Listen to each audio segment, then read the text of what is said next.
In this video, we will understand semiconductors. Semiconductors are materials whose ability to conduct electricity is between conductors and insulators. Conductors have free electrons that allow them to easily conduct electricity or heat. On the other hand, in insulators, electrons are strongly bonded to atoms, which prevents conduction in insulators.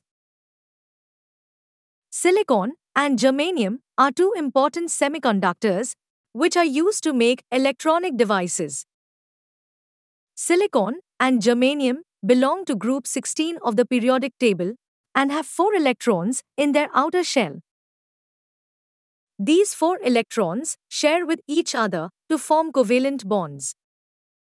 In each covalent bond, 2 electrons are shared.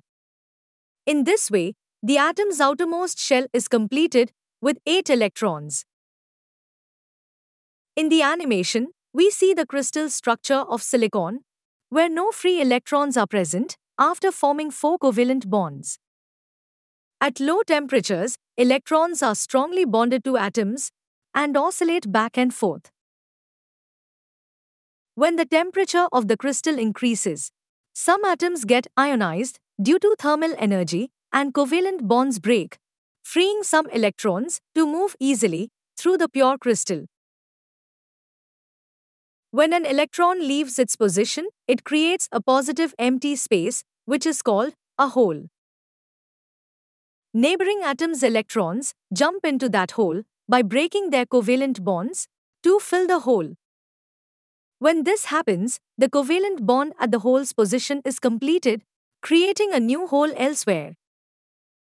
This process repeats, causing electrons to flow in a particular direction and enabling conduction in the semiconductor. When an electric field is applied to the semiconductor, electrons flow towards the positive terminal and holes flow towards the negative terminal. Although holes are not actual charge carriers, they represent the absence of electrons. In semiconductors, both electrons and holes are considered charge carriers. Silicon and germanium are called intrinsic semiconductors. Intrinsic semiconductors are semiconductors that are completely pure and have not been mixed with any other elements. The conductivity of pure semiconductors is very low at room temperature, which is why it cannot be used for specific purposes. As we know, an intrinsic semiconductor, which is a pure semiconductor, does not conduct at low temperatures. Because of this, it is not used in electric circuits. To modify its conductivity property, suitable impurity atoms are added to it. This process is called doping. To dope a semiconductor, atoms with either 3 electrons or 5 electrons in their outermost shell are added. An atom that has 3 electrons in its outermost shell is called an electron-deficient atom, such as aluminium. An atom that has 5 electrons in its outermost shell is called an electron-rich atom, such as phosphorus. When impurity atoms are added to a pure semiconductor, the resulting semiconductor is called an extrinsic semiconductor. Extrinsic semiconductors are of 2 types: N-type semiconductor and P-type semiconductor. Let's understand them in detail. N-type semiconductor. In the animation, we see the crystal structure of silicon, where silicon forms 4 covalent bonds with the help of its outermost electrons. Now, in this pure crystal, we will add electron-rich impurities, which is also called doping. Electron-rich impurities such as phosphorus. When adding impurities, the impurity atoms replace silicon atoms and they bond with neighboring silicon atoms. As we can see, phosphorus has 5 electrons in its outermost shell. Because of this, phosphorus forms 4 covalent bonds with silicon, and the fifth electron of phosphorus is loosely bonded. This fifth electron can move freely in the crystal.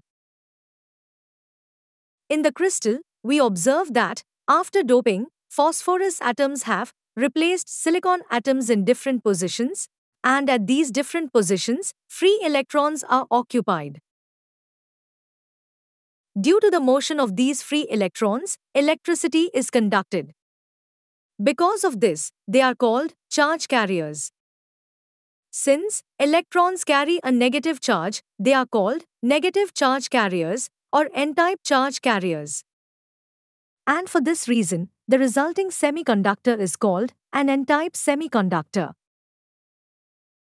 P-type semiconductor. To make p-type semiconductors, we dope the semiconductor with electron-deficient atoms, such as aluminium. When adding impurities, the impurity atom replaces a silicon atom and also bonds with neighboring silicon atoms.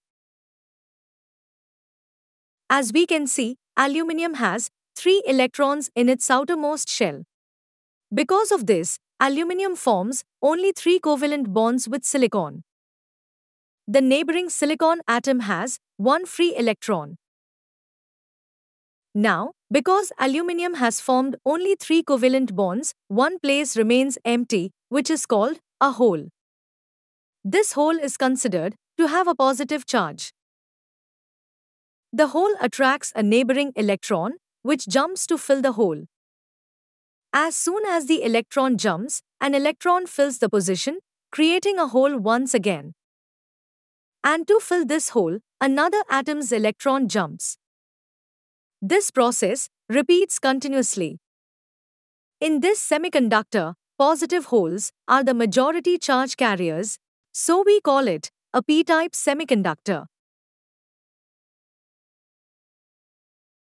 Thanks for watching. If you liked this video, please like and subscribe our channel.